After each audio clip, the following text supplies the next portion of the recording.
Marc, look your place. Mind if I come right through and take a look? One guy could have done that. Like, what do they expect? You know I've got a kid in the house. How many people just jump on those cops and start fighting and risk their whole family over what? Some plant in the basement? Like, we're reasonable because we're not willing to do stupid things over pot. But they are unreasonable because they want to invade our home, destroy our lives, take away our kids, take away our property, put us in jail, incarcerate us, give us probationary records, give us all this hassle over the same plan that we're not willing to fight them about, that we're not willing to give anybody a hard time about, right? And so you got to ask them. One of the things I want you to be aware is you're a member of a very privileged culture.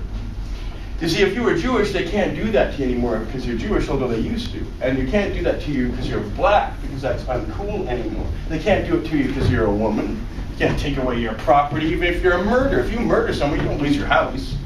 They don't come away and take away your house as part of proceeds of crime, right? And so, you know, if you're a woman or a black person or a Jewish person, or Chinese people only got voting rights in 1949, I'll say one thing is we sure did discriminate against them a long, long time, but at least now they can vote.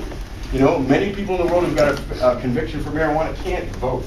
You know, you lose your kids. Every day, someone from a children's aid society across this country is trying to take away people's kids because they smoke pot, grow pot, sell pot, have a conviction for pot, are known to be around pot users, have a medical need for pot.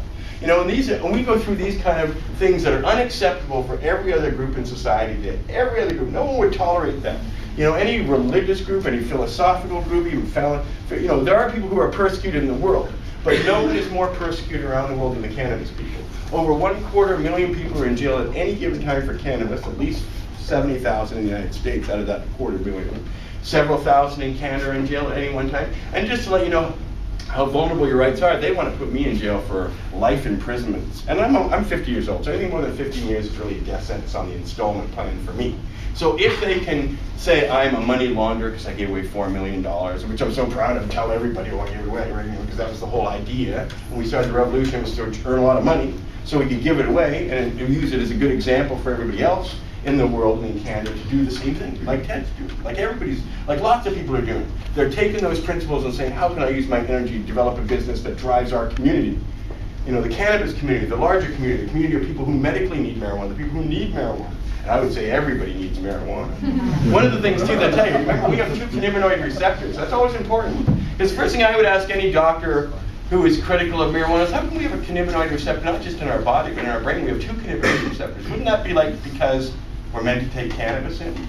Like, isn't that like obvious in our whole chemistry that our bodies evolved over what, tens, hundreds of thousands, millions of years, and it actually evolved with a cannabinoid receptor whose only function is to seek out cannabis in your system and process it and use it, right? Which is why, by the way, just so you know, nobody will ever get lung cancer or any respiratory cancers if you just smoke cannabis. There's no known record of it, never seen it, and you'll never get it. But here's the other big secret they don't tell you. There's lots of great results, studies, my wife collects them all the time, that shows that THC kills cancer right away. Like, injected right into the cells, kills them dead. Smoke it in your lungs, it cleans out all the tissues around your lungs and sucks it out and takes it out of your body. You won't get cancer of the lungs and respiratory system if you smoke just pot. Now, George Harrison smoked a little bit of pot, but smoked 2 packs of cigarettes every day, and he did die of cancer. Paul McCartney still smokes a big fucking jonger every day, and that guy looks like he's still 35.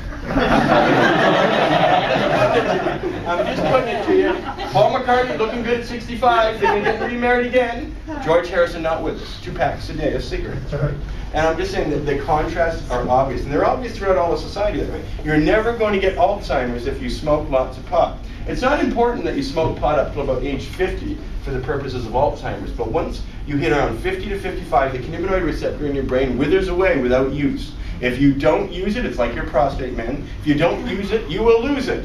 And I won't go into why you will lose your prostate if you don't use it, but suffice to say, they say you should clean that area out every now and then. So anyway, if you don't feed your cannabinoid receptors, you will get Alzheimer's disease. You will get memory loss. You will continue to have an excellent memory. I like to think that I could beat anybody on Jeopardy to this day. And I've smoked more cannabis than anyone in this room. I assure you it's true. Perhaps me 10. You got 12 years on me. That's right, that's true. 1979 was so 29 years of cannabis. By the way, I feel terrific. I've never seen any health anomaly associated with my 29 years of smoking cannabis nonstop. I don't smoke cigarettes, so I don't have to deal with those kind of competitive health concerns. But 29 years of smoking a lot of bong hits, a lot of THC has had no deleterious effects on my body or life that I can see whatsoever, other than the many arrests I've had. But now, every now and then, I will get straight out there and somebody will have to pull me in. So what was the last tangent I was on that you recall? Sorry to put you on the spot like that. Okay, you recall. I actually have a question. Okay, good. You said pipes and bongs are still illegal? They are, section 462.2 of the criminal code. It used to include the literature and video provisions, but that part's been struck down. That's what we got rid of. But the instruments of illicit drug use still exist. The difference is they don't enforce it except selectively. In the 80s, they put everybody out of business. They went to everybody and said, if you're still here, we're going to come and seize all your merchandise. We'll get City Hall to cancel your license. And they can still do that. When we came back in the 1990s, and I actually had the second contemporary modern hemporium or hemp business that they have now. When we promoted our revolution, we said, hey, it's illegal, do it anyway. Do it anyway, say it's all about politics, and dare them to arrest you. Now, you have to be clever about that, because they still can take away all your bongs and pipes in any store they want.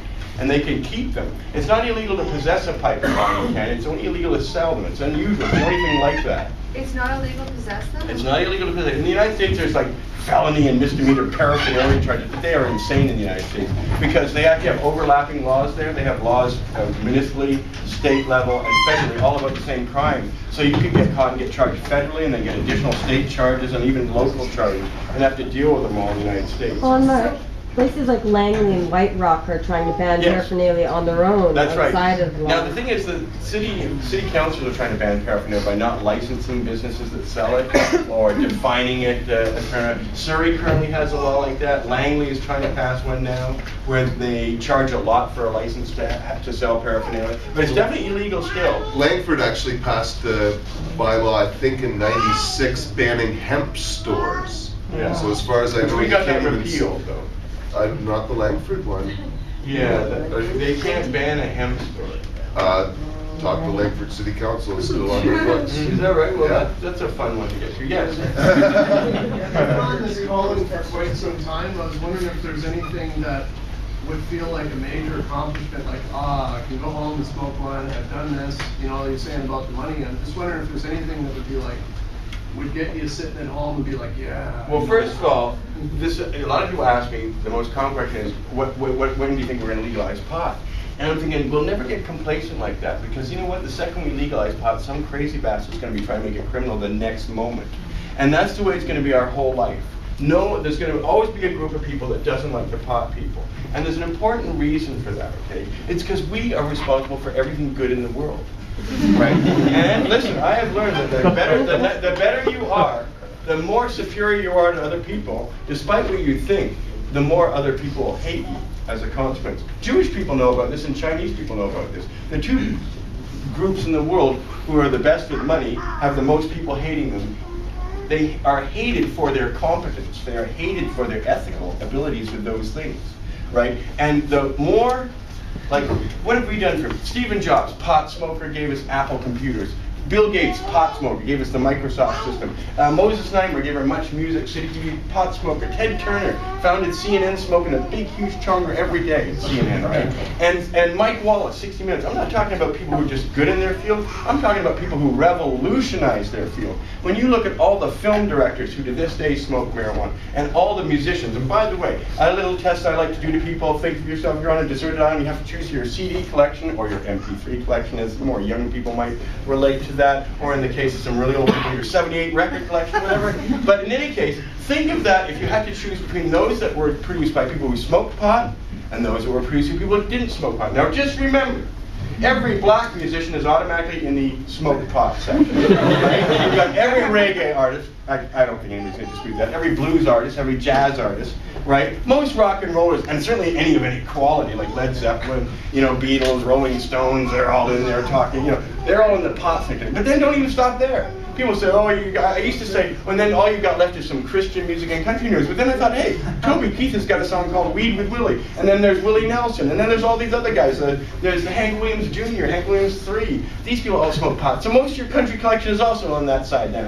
Right? So what do you got left? You got some classical music. Gospel music. I've smoked with a lot of classical music proteges at various speeches I've given, so they're smoking too. So my point being is that most major musical forms are totally, utterly influenced by cannabis. Most movies today are, most authors today are, most people who are great in television writing or comedy are pot smokers. Most people who have developed things in the computer world.